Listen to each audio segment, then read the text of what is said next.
Hello friends, welcome back to my channel. So friends, ये मो पाखे ब्रेड थिला, भाविली ब्रेड चॉप करकिना खाइबी, किंतु टिके डिफरेंट स्टाइल करबा आ हम ओडिसा स्टाइल टिके चटपटा करबा। ठीक अछि। तो ये ब्रेड चॉप करिया पे ब्रेड रो साइज टा टिके बड़ मु नहीं आलू को भी बॉईल कर नहीं आ शीत दिने जो ग्रीन मटर मिल जाऊँगी तो से मटरटा जमा हाथ छड़ा करार नहीं। तो से मटर को टिके लुण पकईकिना बॉईल कर दी आलू ये चोपा भी छड़े नेबी। तो जो मैंने ओडिशार भुवनेश्वर रोथे निहाती भाव एक नंबर मार्केट जाइए आ एक नंबर मार्केट रे मिले ब्रेड चॉप ता संग घुगुनी। तो घुगुनी तो करपारिनी ये ग्रीन चटनीटा कर नौची।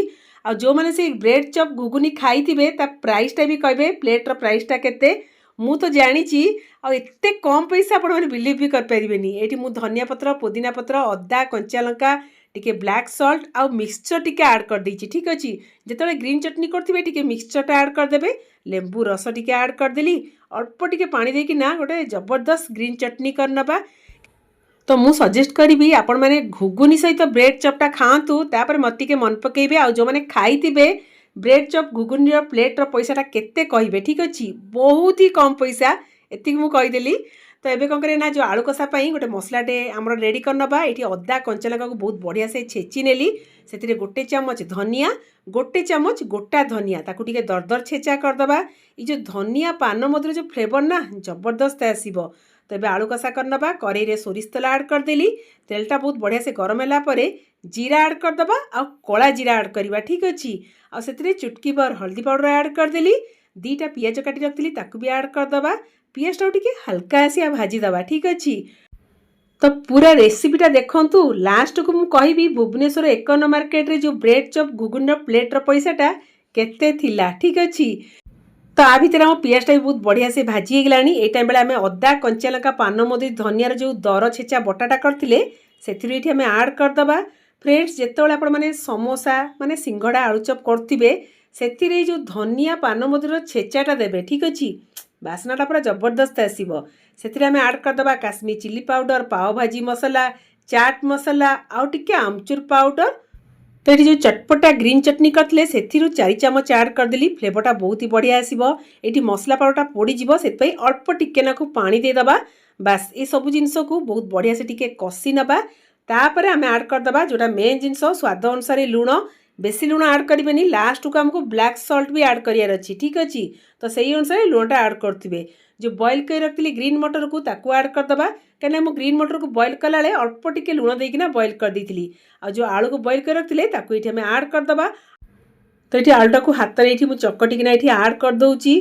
फ्रेंड्स, बास्ना बहुत ही बढ़िया आसताए। तो ये मु रसुणर पेस्ट देनी, आपण मैंने चाहिए रसुण को छेचिकिना भी ये ऐड करेंगे। ठीक अच्छे। तो आलूटा को पूरा बहुत बढ़िया से मसला सहित कषिदेली, लास्ट को मोर फेवराइट पेरी पेरी मसला। ठीक अच्छे। जदि थीबो निहाती भाव ऐड करेंगे, कहीं पेरी पेरी मसलार जो फ्लेवरटा ना चटपटा पूरा लगे। आ ब्लैक सल्ट टिके ऐड करदेली। बास ये सब जिनस को बहुत बढ़िया से मिक्स करदबा। तो आमर चटपटा वाला आलू कषा हो गला। जेहेतु शीत दिने ग्रीन मटरटा मिल जाऊँगी तो मुझे ग्रीन मटर ऐड कर दी, ना अलग टाइम बेले आम जो नॉर्मल मटरटा मिले ताको बतरेकिना भी आम कर। ठीक अच्छे। तो ये आलू पराटा टे ठंडा होगापी छाड़ीदबा। ता भीतर चलते बेसन बैटरटा करनबा। ये मुझे गोटे कप बेसन, से 3 चामच राइस पाउडर ऐड कर देछि, कला जीरा टिके ऐड करदबा, ना जुआणी भी ऐड करेंगे। ये मुझे कला जीरा जुआणी दीटा ऐड करछि, हल्दी पाउडर भी टिके ऐड करदबा, स्वाद अनुसार लुण ऐड करदेली। ये सब जिनस को बहुत बढ़िया से मिक्स करदबा। पानी ऐड करिकिना मीडियम थिक बैटर करवा, बेसी पतला नुह कि बेसी भी मोटा नुह, अल्प अल्प पानी देकिना ताकू बढ़िया से फेंटी दबा। तो ये मुझे चामच राग फास्ट मिक्स करदेली, तापर हाथर कमाल देखार अच्छी। तो जितेबाला मैंने आलू चॉप कि ब्रेड चॉप करुचे चामच रे खाली फेंटले हेनी, हाथ में बहुत बढ़िया से फेंटार अच्छी। आपण मैंने देखिए दुकान मानक जो आम ठेला भाई मैंने कौन करती ना हाथ में पूरा जबरदस्त करके फेंटती, आ बैटरटा पूरा एकदम परफेक्ट होता है। तो ये आमर बैटर कंसिस्टेंसीटा पूरा एकदम परफेक्ट अच्छी।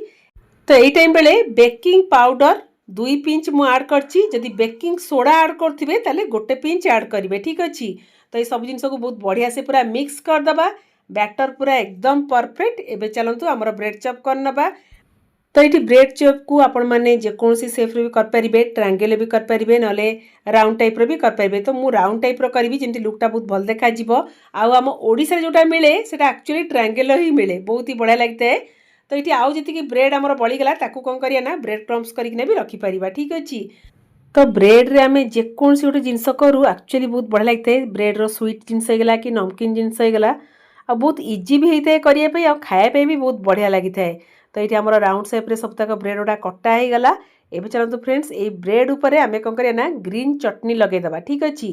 तो आपण मैंने चाहिए जदि ग्रीन चटनी नथिबो जो सेजवानी सॉस रेड चिली सॉस आसुची ताकू भी लगे पारे बहुत ही बढ़िया लगे कहीं मत टे लुक बहुत भल दबार थिला आउ चटपटा करार थिला। तो से भितर ग्रीन चटनी लगेली ऊपर लगेदेवा मैंने जो आलू पुरटा करते दी पट साइड्रे आलू पुर रहा मझे रहा ग्रीन चटनी जो जबरदस्त टेस्ट ना फ्रेंड्स निहाती ट्राए करेंगे आमती लगिला मत जनइबे ठीक अच्छे। तो ये आउ गोटे ब्रेड भी ग्रीन चटनी लगेकिना दी साइड्रे ये आलू पुर लगे नेली एकाल के 4टा खंडे करदे आमको फ्राए करने भी इजी हम आ तेल करी अलरेडी मु गैस रे बसई देइछि तेलटा बहुत बढ़िया से गरम होला परे आम माने ब्रेड चपटा फ्राए करदबा ठीक अच्छे। तो बहुत दिन इच्छा थिला ब्रेड चप खायापी आ भुवनेश्वर 1 नंबर मार्केट तो ब्रेड चपटा बहुत ही मु मिस करुच्ची से तो एबे भी मिलिबो नाही। तो फ्रेंड्स चलतु घरे ट्राए करिकिना खाइबा ना कौन फ्रेंड्स। तो ये बेसन बैटर आम बहुत बढ़िया से गोले दबा तापर आपको गर्मा गर्म तेल रे फ्राए करवा आ चटापट खाइबार अच्छी कारण मोर आ कंट्रोल नथिला मोर बहुत दिन इच्छा थिला ब्रेड चप खायापी। तो ये तेलटा बहुत बढ़िया से गरम हेलानी एबे ब्रेड चप को फ्राए करनबा।